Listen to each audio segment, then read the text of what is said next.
In this video, is there no such thing as a Ducati track anymore? Enea Bastianini vows to be more consistent in the second part of the season, and Alberto Puig confused between Taka Nakagami and Ogura. My name is Sankalp and this is your Racing News Fix. Ever since they started competing in MotoGP, Ducati have managed to win the Riders' title only once, all the way back in 2007. Since then, their title charge has always fallen short for one reason or another. Up until 2016, their bike was pretty unrideable. They had an incredible engine, but the bike simply didn't want to turn.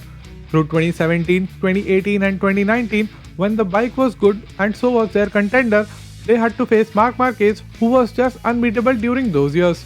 2020 was a bizarre pandemic hit season, so that season barely counts. And in 2021, they had the strongest bike on the grid, but none of their riders were consistent enough throughout the season to put together a title fight. Starting 2022 as the favourites, Ducati had a mixed start where as a manufacturers, they have had a lot to celebrate.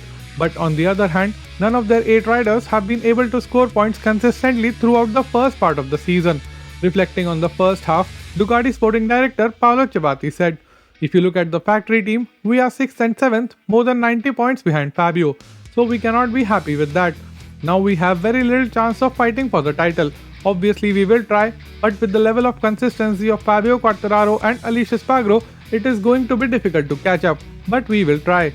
Praising the work done back at Bologna and what he thinks should be done in the second half of the season, Ciabatti continued, "We showed that we can be competitive on every track, even the ones where Ducati have historically struggled. The bike is capable of being at the top at every circuit. We have demonstrated that so far in all the races. So now we have to work with our riders to get in the right mindset. Nothing is lost until it is mathematically impossible. So we will try to get as many points as possible, win as many races as possible, and hopefully no more 0-point scores." Despite winning 3 out of 11 races in the first part of the season, Enea Bastianini sits 67 points behind the championship leader in the overall standings, and the reason for that is inconsistency. Other than the 3 races where he won, he crashed out of 3, finished in P8 once, P10 twice and P11 twice. And this inconsistency is exactly what Bastianini is looking to put behind him in the second half of the season. Bastianini said, "The break was very useful to reset and focus on the mistakes made in the first part of the season.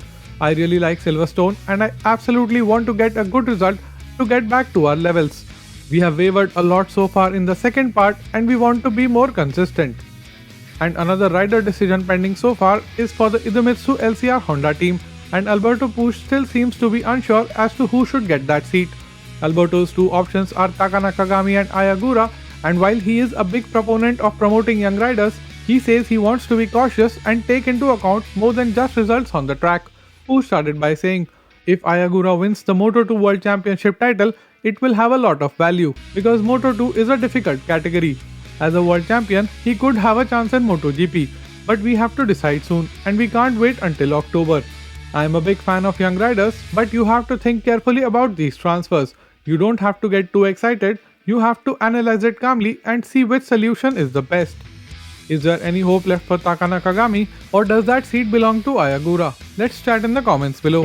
If you made it till here and still are not subscribed, what are you waiting for? Hit that subscribe button and ring the notification bell.